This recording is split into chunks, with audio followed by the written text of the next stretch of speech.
నమస్తే, నేను మీ Gopi. Welcome back to our channel. ఈరోజు మనతో వచ్చరికి జర్నలిస్ట్ చరణ్ పర్మి గారు ఉన్నారు. నమస్తే అండి. నమస్తే.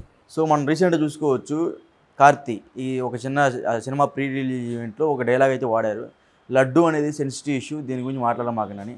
దీన్ని పవన్ కళ్యాణ్ గారి దృష్టికి వెళ్ళింది, ఆయన కూడా దీనికి స్పందించారు. ఏమన్నారంటే, మీ పని మీరు చూసుకోండి, ఇలా వ్యంగ్యంగా మాట్లాడమాకనని వార్నింగ్ ఇచ్చినట్టుగా కార్తీక్ అయితే చెప్పారు. కార్తీ కూడా రిటర్న్ కౌంటర్ ఇచ్చాడు. బట్ తెలుగు ఇండస్ట్రీ అయితే ఏమంటుందంటే, కార్తీని తెలుగు ఇండస్ట్రీకి బ్యాన్ చేయాలి అన్నట్టుగా వాళ్ళు కొన్ని వాదనలు అయితే వినపడుతున్నాయి. సో దీనికి మీ క్లారిటీ ఏంటి?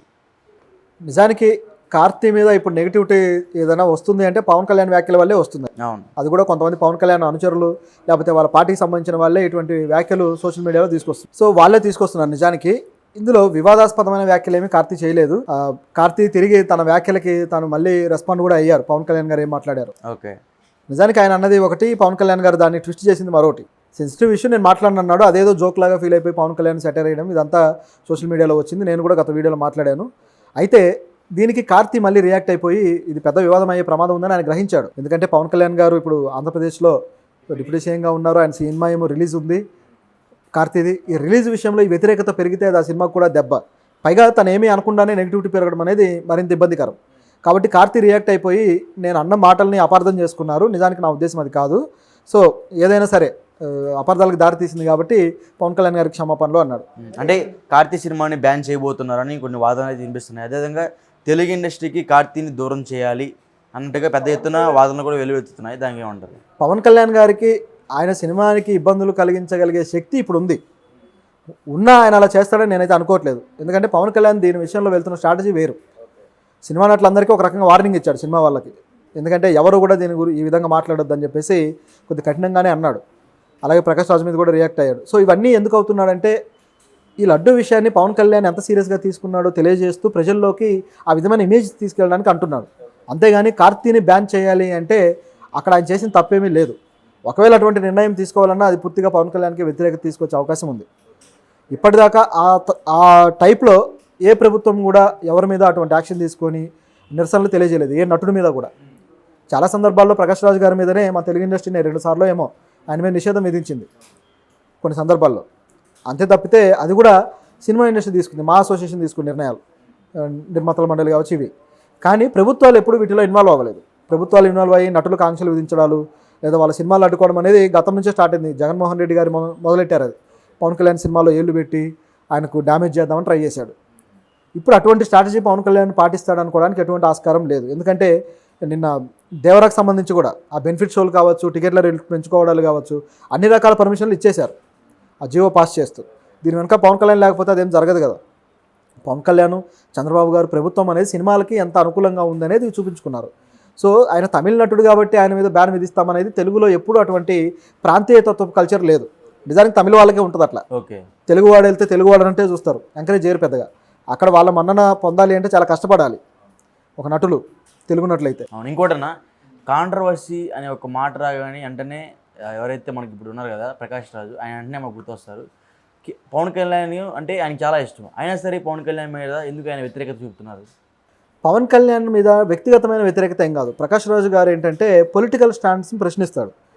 ప్రకాష్ రాజు పొలిటికల్గా చాలా సీరియస్ పర్సన్. ఆయన రేషనలిస్ట్, ఆయన హేతువాద ఆలోచనలతో సాగుతాడు. అటువంటి ప్రకాష్ రాజుకి పవన్ కళ్యాణ్ ఫస్ట్ రాజకీయాల్లోకి వచ్చినప్పుడు పవన్ కళ్యాణ్ మెచ్చుకున్నాడు ప్రకాష్ రాజు. మీరు చూడండి కావాలంటే, పవన్ కళ్యాణ్ పార్టీ పెట్టినప్పుడు ఇటువంటి నాయకుడు రావాలి అని మీరు గెలిపించుకోండి అని చెప్పేసి ట్వీట్లు చేశాడు, మీడియా ముందు కూడా చెప్పాడు. అది ఇప్పుడు మర్చిపోయి ఉంటారు జనాలు. కానీ ఇప్పుడు సినారియో మారిపోయింది. ఎందుకు ప్రకాష్ రాజు అట్లా రియాక్ట్ అవుతున్నాడు? ప్రకాష్ రాజు ఏ పార్టీలో లేడు, కాంగ్రెస్ పార్టీ సభ్యుడు కాదు, లేకపోతే మరో పార్టీలో లేడు. మరి ఎందుకు అలా రియాక్ట్ అవుతున్నాడంటే, పవన్ కళ్యాణ్ గారి రాజకీయపరమైన గ్రాఫ్ చూస్తే ఎవరైనా సరే కొన్ని అనుమానాలు వస్తాయి. ఆయన స్థాయిని బట్టి కొంతమంది విమర్శలు చేయకపోవచ్చు, కానీ ప్రకాష్ రాజు స్థాయిని బట్టి భయపడే రకం కాదు.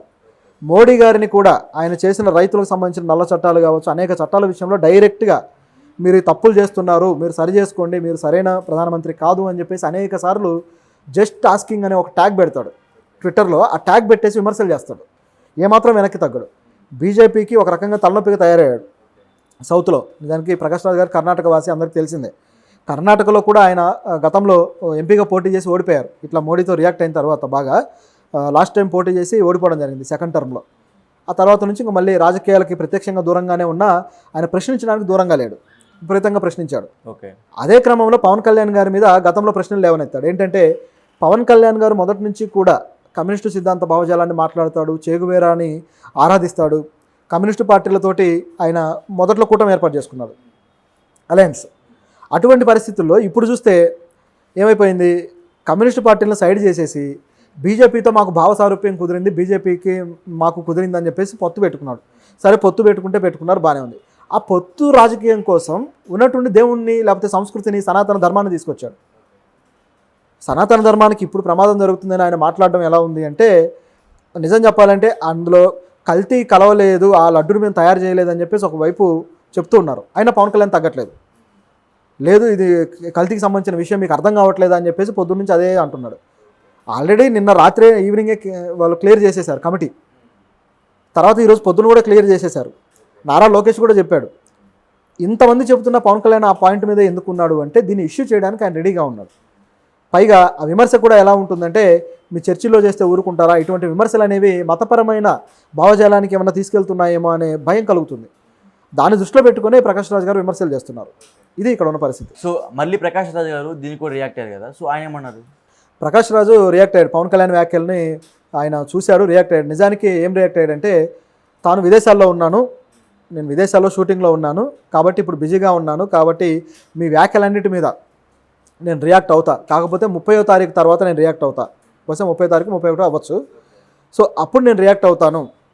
అప్పటిదాకా అసలు మీరు నా వ్యాఖ్యల్ని తప్పుగా అర్థం చేసుకున్నారు. నేను ఎక్కడ మతపరమైన వ్యాఖ్యలు చేయలేదు, అంటే క్రిస్టియానిటీకి సంబంధించి మీరు హాని చేస్తున్నట్టుగా ఎటువంటి మతపరమైన వ్యాఖ్యలు చేయలేదు. మీరు కావాలంటే నా ట్వీట్ని మళ్ళీ చదువుకోండి, అంటే ఈయన రావడానికి ఇంకా ఈ వారం పడుతుంది కదా, సో ఈ 30వ తారీఖు వరకు కూడా మీరు నా ట్వీట్ని మళ్ళీ చదివి అర్థం చేసుకోవడానికి ప్రయత్నించండి, నేను వచ్చిన తర్వాత రియాక్ట్ అవుతానని చెప్పేసి ప్రకాష్ రాజ్ అన్నారు. బహుశా దీనికి సాగదీయడం ఇష్టం లేకపోతే మళ్ళీ ఆయన ఏదో మాట్లాడము, తిరిగి మళ్ళీ పవన్ కళ్యాణ్ ఏదో అనడము, సో ఇదంతా సాగుతూ ఉంటుంది. ఆయన ఏమో షూటింగ్లో ఉన్నారు, సో ఇది ఇబ్బందికరం అనిపించి కొద్దిగా పోస్ట్ పోన్ చేసినట్టుంది. గొడవను పోస్ట్ పోన్ చేసి. యా. సో 30వ తారీఖు ఎలా ఉండబోతుంది?